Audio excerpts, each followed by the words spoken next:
How to make cinnamon apple cake with salted caramel frosting. And before we get started, I'd like to ask that you consider subscribing, leaving a like, a comment, and sharing this video. Now let's get into it. Add 1 cup of packed brown sugar to a medium to large size bowl. Add a half cup of granulated sugar. Add 3 room temperature eggs.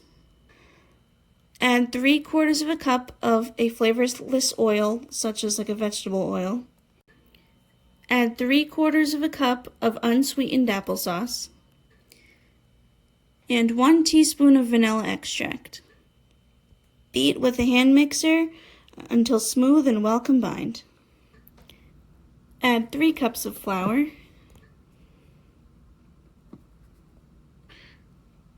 Two and a half teaspoons of ground cinnamon. 1 teaspoon of salt. 1 teaspoon of baking soda. A half teaspoon of ground nutmeg.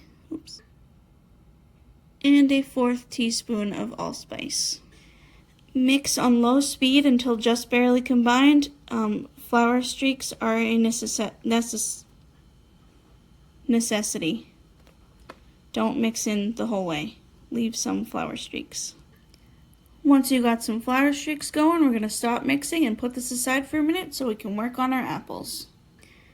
I'll say in advance you'll need a total of about 4 cups of peeled diced apples, so I would suggest starting off with like maybe 3 or 4.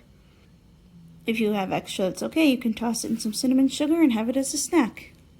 But first, I'm going to peel these. Now we're going to core our apples. And don't forget, the types of apples you want to use are something that will not disintegrate when you bake and or cook it. So something like a Granny Smith or a Gala or something like that is perfect. Dice your apples. 1/8 of an inch pieces should be fine. Something like this is perfect. Slight correction here with the apples. So the total of apples you'll need is about 2 large apples for about 4 cups. It'll be a little bit less than 4 cups, but that's fine. But once you've got your apples diced, you want to add them to your cake mix. Mix on very low speed until the apples are just combined and the flour is also just combined. Line your cake pans with wax paper and make sure there's a little bit of overlap on the edge so they'll be easier to remove from the pan later. Evenly distribute your cake batter to your cake pans. Now you want to bake your cakes and or cupcakes off at 350 degrees for about 18 to 20 minutes or until a toothpick inserted comes out clean. When a toothpick inserted comes out clean, you can take your cakes and cupcakes out of the oven. Let them rest in the pan for at least 5 minutes before taking them out of the pan.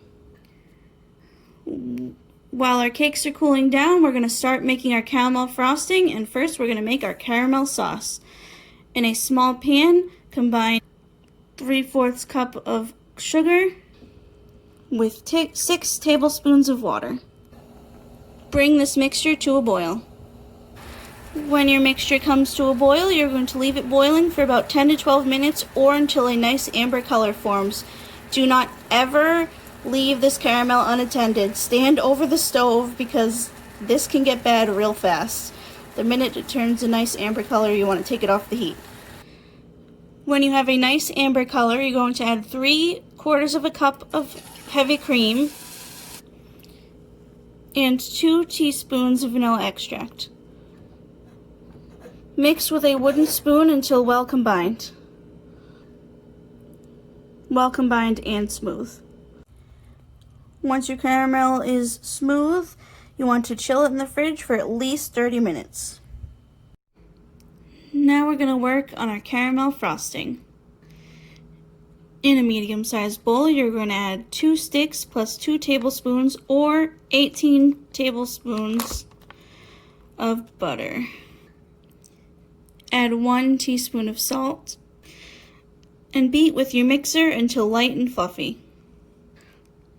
When your salt and butter are light and fluffy, you're going to slowly, a little bit at a time, start adding in 3 cups of confectionery sugar.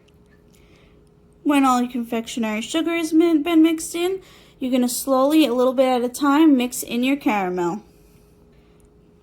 You want to beat it for at least 2 to 3 minutes or until light and fluffy again. When everything is all mixed in well and fluffy, you want to let this chill in the fridge for another 30 minutes. Now for decorating your cakes. If you're doing a layered cake, I suggest you put at least 3/4 of a cup between each layer, and then just frost the tops and the sides with the remaining frosting. Now for a visual on how to decorate a layered cake, I suggest you check out my carrot cake with cream cheese frosting recipe and my cream cheese pound cake with cream cheese frosting recipe. It'll be a good visual on how to actually decorate a layered cake. But for this, I just have to decorate the tops. Take some frosting, put it on the top, and make one even layer. And there you go. Looks good. Now I realize these probably don't look super professional, but the whole point of my videos is to show that you can still bake really good, yummy, delicious food without feeling bad for not having everything you make look like it's from a five-star restaurant. You can still make delicious looking food. You can even use your piping bags to decorate on these if you want. But the whole point is to have fun and enjoy things you bake and or cook. If you like this video, please consider subscribing, leave a like, a comment, and please share. Thank you and enjoy. Before you go, here's a nice little cross section.